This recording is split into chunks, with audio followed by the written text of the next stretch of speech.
Hi everyone and welcome back to my channel. Today I am sharing my March favorites because we're already into April. It's kind of crazy. A quarter of the year is gone already. Where did it go? I don't really know. But yeah, March is over, so I thought I would share with you some of my most favorite products from the past month. About 6 weeks ago, I filmed a what's on my bathroom counter video, and that's where I store my day-to-day makeup, and that's where I get ready every single morning. And so obviously, because those products are sitting there every single day, they are going to become my favorites. And I haven't shared that video yet, but it will be coming. But I just wanted to share with you the really highlights of that makeup that's been on my bathroom counter, plus one thing that kind of came into my life in the past, I think, 4 weeks or so now. But so let's just dive into it. It's not a ton of products, but some products that I really love. And when I switch over my bathroom counter makeup, which will be happening very shortly, these will still be staying there. I refuse to put them into like my big collection and have them be forgotten about because they're just too good. Figure I'll start with some skincare stuff first because that's what I do in the morning and at night. I use it the most. I have been neglecting my skin. My skin is not very good right now. I know you can't see it and it's not good. Other people would die to have my skin right now, and I totally get that, but in my personal opinion, my skin isn't where it usually should be. When that happens, this is one of the first things I reach for. It's just a tiny bottle of it. I keep filling it up with my big bottle, but it's the Clinique Clarifying Lotion #2. This is for dry combination skin, yeah, which is basically my skin to a T. It can get very dried out very quickly, but it also can get oily throughout the day. It just depends on what the weather is like, what products I use. I can get it to a normal phase very easily, but it definitely takes certain products. When my skin starts freaking out and I get a lot of like breakouts in texture, this thing is one of my go-to. So it's a toner. I put it on after I cleanse, and it has salicylic acid in it. Basically, it's going to lightly exfoliate my skin, and it just kind of evens everything out. It also stops breakouts, obviously being salicylic acid. That helps with acne. It just seems really good. A lot of people find that this burns their skin, that kind of stuff. You can step down to a level 1. That is the very dry option, and it has the least amount of acid in it. So yeah, just give that a whirl. You can always get a sample of it, but I've sworn by this for years, and I always can tell when there's been a big chunk of time with me not using it that my skin is just not happy at all. Continuing with skincare, this is a couple products for the most delicate area of the face, the under eye area. A few weeks back, and I want to say about a month now at least, I kind of started freaking out. I am going to be 32 come the summer, and I am starting to actually really see the signs of me aging. And I know it's crazy, I'm only 32, but I'm getting a lot more gray hair. My parents went gray when they were in their early 30s, so it's just inevitable at this point. And I started noticing a lot more wrinkles, and it was like that. It was instant almost. There was one day that I wasn't really noticing it, and the next day I was like, whoa, what is going on? Now, a lot of people think that I look a lot younger than my age, but me personally, I'm getting very kind of freaked out about the lines that are starting to form on my face. So I started researching eye creams, and my friend and coworker, she actually sells the Rodan and Fields. I am very anti that type of product line, but she's like, just give this like sample of an eye cream a try. And I've actually really been enjoying it. And it's the tiniest thing ever. It's lasted forever because you need like the most tiniest amount ever. It's the Rodan and Fields Redefine Multifunction Eye Cream. It's really good. I've noticed that my eye area looks better, looks more hydrated. The lines looked a little bit plumped up. Now, I have been using this plus something else, which I will get to, but this one's just a really good everyday eye cream. I can wear it underneath makeup. It doesn't crease. It doesn't do anything. It doesn't give me any more milia than what I have. And milia are those little white dots that kind of form. They're little bumps and you can't get rid of them. I've tried, I've looked up what to do, and they won't budge. I really would like to go to a dermatologist to try and figure that part out, along with some other stuff on my skin. But it didn't increase them at all, and it lasts forever. I don't even know if you're going to be, yeah, it's too bright. I mean, I don't have a ton left. The container was almost full, but the fact that this has lasted me about a month, that's pretty darn good. I probably won't be purchasing it. I do find it is expensive. It's $65, I think, and I do have a problem with some of the marketing tactics and just the tactics of this type of business. I just don't really want to support this type of business. I don't know. I just find that people can be very pushy with it. My friend is not, but I just find that some of the salespeople for this type of company are just a little bit too much for me, and I would just rather not. I am going to be going to Sephora, though, and getting a ton of eye cream samples from the skincare section and trying to figure out which one works from Sephora as well. Now, the other product that I've been using on my eyes, this one is pretty intensive if you think about who it's targeted for. Now, it's from Avon. I was sent this as a PR sample to try out, and it is the New Platinum Eye and Lip Cream. So it's for wrinkles around the eye area, along with laugh lines and things around the mouth.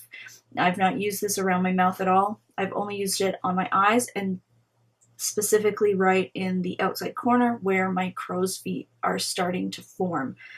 This is super thick. The Platinum line is targeted for people 50 plus. I'm 32, but I figured, why the heck not? Give it a whirl. I do find that it plumps up my wrinkles really nicely. It makes it look almost smooth, that you can barely notice them now, which is really nice. I do find that this can pill a little bit, though, underneath makeup.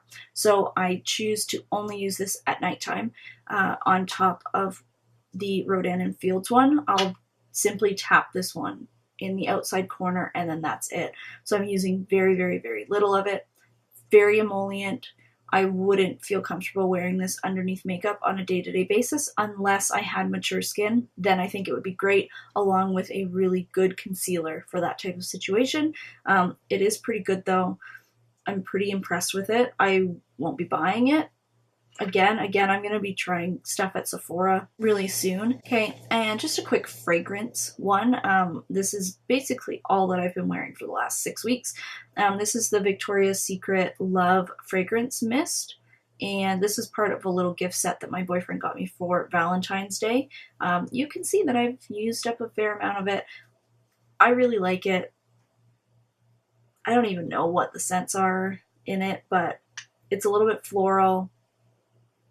Has a little bit of a sweetness to it, but mainly floral. I really like it. You can probably go to a Victoria's Secret and give it a sniff. But yeah, I've been wearing this basically every single day. I don't find it's too overpowering. Like, I can spritz a lot of this stuff and I'm not overwhelmed. I'm not given a headache, and people will still notice that I have something on, but it's not too overpowering. Just really nice, and I never would have tried this unless my boyfriend bought this for me. So thanks, Andre. I really appreciate that. Okay, let's just get into the makeup, because that's probably what you've been waiting for. You're like, come on, I don't care. Skincare and fragrance, who cares? Makeup. I have 3 items, one of which you can probably already predict, but I'll leave that one until the end. The first one, though, is lip pencil. This is from NARS. This was part of the birthday gift from Sephora, and it's one of their satin lip pencils, and I think this is in the shade Ryukyujin, but I'll have to double check this. This is the most perfect neutral lip. I reach for it at least 3 times a week during the week. Has a really nice, like, glossy finish to it. It lasts on the lips relatively well. Feels super comfortable. Doesn't separate, nothing, doesn't bleed. It's just really nice. I'm really impressed with it, and once I'm done this, I'm definitely going to be buying another one, just because it's such a good go-to. This is something that you could just, like, plop in your purse and have it be there all the time, and you just know that you have a very reliable lip color with you at all times. Another makeup product. This is the Makeup Revolution London Ultra Blush palette. I do have swatches of this up on the blog. I picked this up when I was in LA, and this has been a go-to for the last, since then, basically. So since January, but this has just been non-stop used by me. It's just really, really pretty. The pigmentation is amazing. You only need the tiniest touch. I do like, in terms of the highlighty shades, the lighter one is a lot nicer, I find, and actually shows up. You can see it at the top there. Then this like plummy one, like you can see it, but you can, like, I swirled my finger a lot and it's hard to make out.